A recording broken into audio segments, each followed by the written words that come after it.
Bonjour à tous et bienvenue dans Plus belle la vidéo, votre émission sur la série de France 3.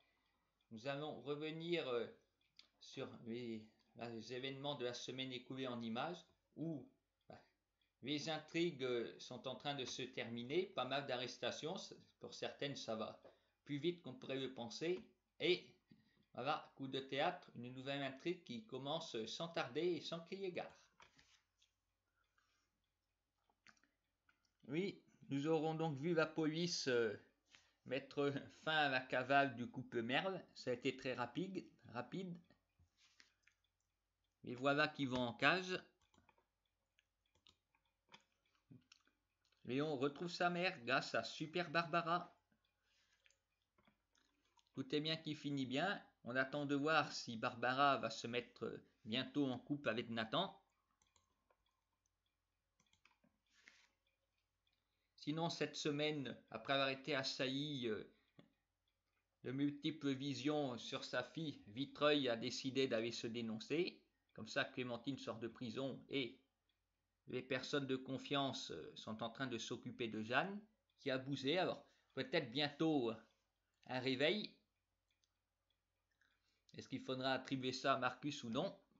Il est plus là en tout cas pour revendiquer quelque chose. Espérons que Vitreuil ne reste pas en prison parce qu'on ne peut pas dire qu'elle mérite. Elle fait vraiment pitié, la pauvre, elle a pris un coup de vieux. Oui, elle a déjà été en prison, mais elle était plus en forme là. Depuis tout ça, la première fois, il y a eu la mort de sa petite fille avant, maintenant sa fille dans le coma, on comprend que Vitreuil ne soit pas en forme. Il ne veut pas perdre sa seule famille. Peut-être elle va en ressortir vraiment meilleure. Sinon, pour ce qui est des lycéens qui révisent apparemment le bac, ça stagne beaucoup. Voilà. Bon, Antoine qui se chamaille avec son père, comme souvent. Non, le grand événement, bon, c'est de voir Tom qui enfin réussit à se détacher de Luis et de la relation toxique qu'ils ont tous les deux. Parce qu'en effet, Luis passe son temps à le repousser après. Ce qui n'empêche pas qu'elle reçoit un SMS de rupture de venir. Après, Théo semble l'avoir écarté vite fait en me menaçant de révéler tout. Bon, il n'empêche que Luis revient encore et toujours à la charge.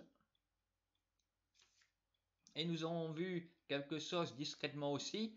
Coralie a trébuché sur quelque chose qui ressemblerait à une poignée de sacs enterrés dans le jardin. Alors, serait-ce le fameux butin de braquage qu'ils ont retrouvé? Il disait ça, si je trouve, il n'avait plus besoin de passer le bac, un manque d'ambition. Moi je dis, on ne sait pas de quoi la vie est faite, alors vous êtes en train de préparer le bac, passez-le. Peut-être vous ne l'aurez pas, mais au moins passez-le. Ne faites pas n'importe quoi avec de l'argent, ça va, ça vient.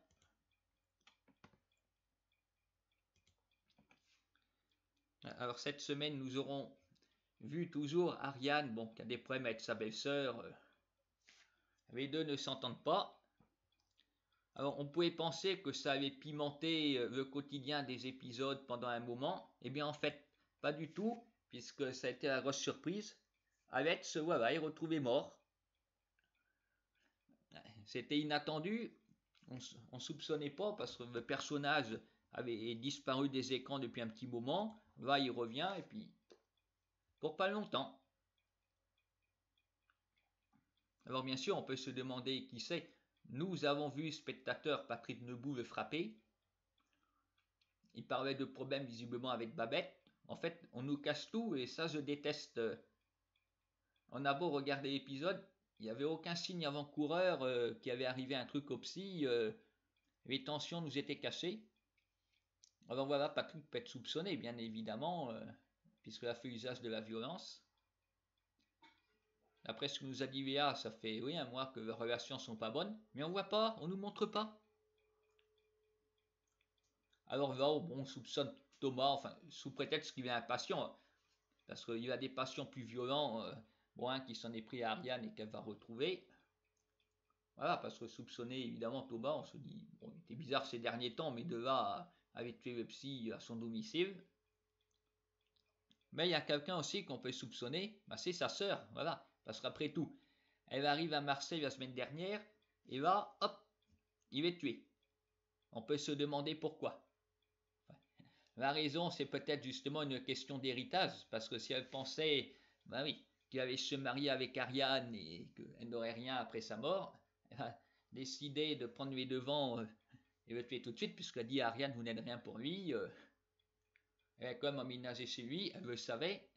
Elle ne peut pas dire que c'était fait dans son dos. Alors.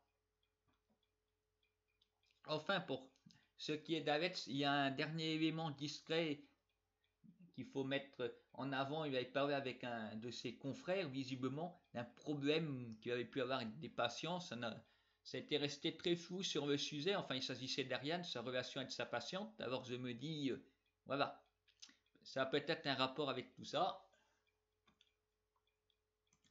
Alors c'est vraiment la grosse question du moment. Ben, qui a pu faire ça avec? C'est surtout que nous casse-t-il. Il va falloir épuiser bien ces dossiers pour avoir une idée, d'autant que je pense Patrick Nebout va vouloir orienter l'enquête, il insiste pour la conserver, bah oui, et faire ce qu'il aura envie pour ne pas être lui-même mis en cause. Alors, est-ce que Patrick a fait ça? On ne sait pas, ça semble évidemment très violent, mais bon. Est-ce que juste après l'avoir frappé dans la rue, il serait allé à son domicile pour faire ça? Bizarre, bizarre. Nous en saurons plus dès lundi, et qui va être le premier arrêté dans l'affaire? Peut-être Ariane qui menace un témoin. Rendez-vous le week-end prochain pour le débrief de tout cela.